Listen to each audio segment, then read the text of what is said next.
Hi guys, welcome to another best video in my channel. ఈ వీడియోలో మనం discuss చేయబోయే టాపిక్ ఏంటంటే ఎంసెట్ డాక్యుమెంట్స్. ఎంసెట్ కౌన్సిలింగ్కి ఇంకా 10 to 15 days టైం ఉంది. కాబట్టి డాక్యుమెంట్స్ ఏవి ఇంపార్టెంట్, ఏ డాక్యుమెంట్స్ మనం ఎంసెట్ కౌన్సిలింగ్ అప్లోడ్ చేయాలి అన్న విషయాన్ని మనం ఈ వీడియో డిస్కస్ చేస్తున్నాం. ఈ వీడియోకి ఎక్కడి నుంచి లైక్ చేయండి, షేర్ చేయండి, సబ్స్క్రైబ్ చేసుకోండి అండ్ మీ ఫ్రెండ్స్ షేర్ చేయండి. అండ్ కింద కామెంట్ బాక్స్లో కామెంట్ చేయండి మీకు ఏ డౌట్స్ ఉంటాయి. Let's go.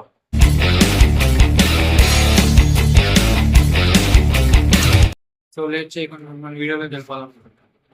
ఇందాక చెప్పినట్టే ఎంసెట్ కౌన్సిలింగ్ డాక్యుమెంట్స్ ఏవేవి కావాలో అవి చెప్పబోతున్నాను. చూడండి, ఫస్ట్ మన టాపిక్ ఏంటంటే ఎంసెట్ కౌన్సిలింగ్ డాక్యుమెంట్స్.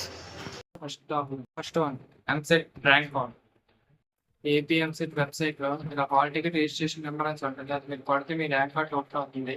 నెక్స్ట్ మీ ఎంసెట్ హాల్ టికెట్. ఈ ర్యాంక్ కార్డు, హాల్ టికెట్ మీ ఎంసెట్ కౌన్సిలింగ్లో చాలా important key role. Third one మీ 10th and 12th class marks number. మీ 10th and 12th క్లాస్ సర్టిఫికేట్లు కూడా చాలా ఇంపార్టెంట్. మీ కాలేజ్ ఉండిపోతే మాత్రం దయచేసి తెచ్చుకోండి. Fourth one income certificate.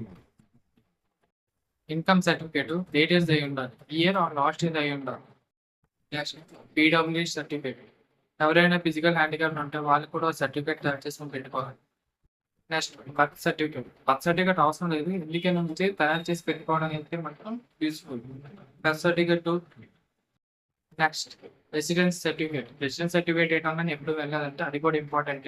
మీ దగ్గరలో జెరాక్స్ షాప్కి వెళ్ళి తయారు చేసుకోండి. Next school study certificate. మీరు ఏ స్కూల్లో చదివారో ఆ స్కూల్ యొక్క స్టడీ సర్టిఫికేట్ కూడా చాలా ఇంపార్టెంట్. నెక్స్ట్ మీ స్కూల్ ఆర్ కాలేజ్ యొక్క టీసీ, అది కూడా ఇంపార్టెంట్, తయారు చేసి పెట్టుకోండి.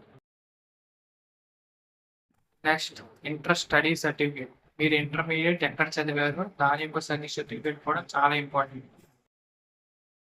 నెక్స్ట్ ఓసీ క్యాండిడేట్స్కి ఈడబ్ల్యూ సర్టిఫికేట్. ఎవరైతే ఓసీలో ఉన్నారో వాళ్ళు ఈడబ్ల్యూ సర్టిఫికేట్ లేటెస్ట్ది రెడీ చేసి ఉంచుకోండి, చాలా ఇంపార్టెంట్. నెక్స్ట్ ఆధార్ కార్డ్ కూడా చాలా ఇంపార్టెంట్, లేటెస్ట్ది ఉండాలి. And last and important photos. Minimum 3 photos చాలా ఇంపార్టెంట్, తయారు చేసి పెట్టుకోండి, లేటెస్ట్. నెక్స్ట్ ఎంసెట్కి ఏమైనా ఫీజు కట్టాలా, ఎంత కట్టాలి, ఏ క్యాండిడేట్స్ ఎంత కట్టాలి, ఓసీలు ఎంత కట్టాలి అన్నీ నేను నెక్స్ట్ వీడియో డిస్కస్ చేస్తాను. వీడియోలు అంత ఎక్కువైపోతాయి కాబట్టి స్టే ట్యూన్. సో ఫైనల్గా మీ ఫ్రెండ్స్కి ఎవరికైనా ఇలా కౌన్సిలింగ్లో ఏ డాక్యుమెంట్స్ పెట్టాలి, ఏ డాక్యుమెంట్స్ రెడీ చేసుకోవాల్సిన డౌట్లో ఉంటే వాళ్ళు వెంటనే ఈ వీడియోని షేర్ చేసేయండి. సో ఇప్పుడు నేను చెప్పిన మాటలో మీకు ఏం డౌట్ ఉంటే కింద కామెంట్స్లో తెలపండి.